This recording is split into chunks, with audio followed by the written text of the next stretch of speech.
จะต้องทำแบบนี้มันเหมือนกับเป็นที่ยึดเหนี่ยวหรือเป็นที่พักทางจิตใจเวลาที่เราเสียไปเนี่ยนะฮะไปปรึกษาร่างทรงแล้วก็ต้องมาทำพฤติกรรมอะไรหรือกิจกรรมอะไรต่างๆเนี่ยแนะนำยังไงครับลิวก็ถ้าเกิดคุณผู้ชมที่ดูอยู่ในตอนนี้นะครับผมมนุษย์ทุกคนหลีกเลี่ยงเรื่องหนึ่งไม่ได้คือความตายช้าหรือเร็วก็ต้องเจอผมเองก็ต้องเจอ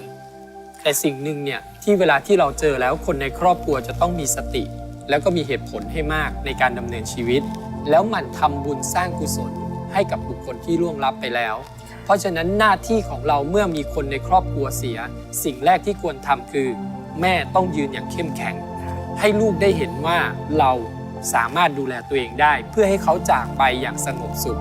2. ทำหน้าที่ของความเป็นแม่หรือของคนที่รักครั้งสุดท้ายจัดงานให้ดีที่สุด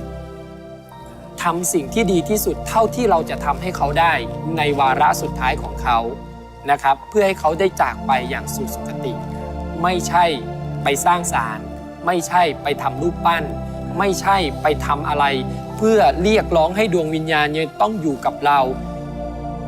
ในโลกของวิญญาณเราคงมองไม่เห็น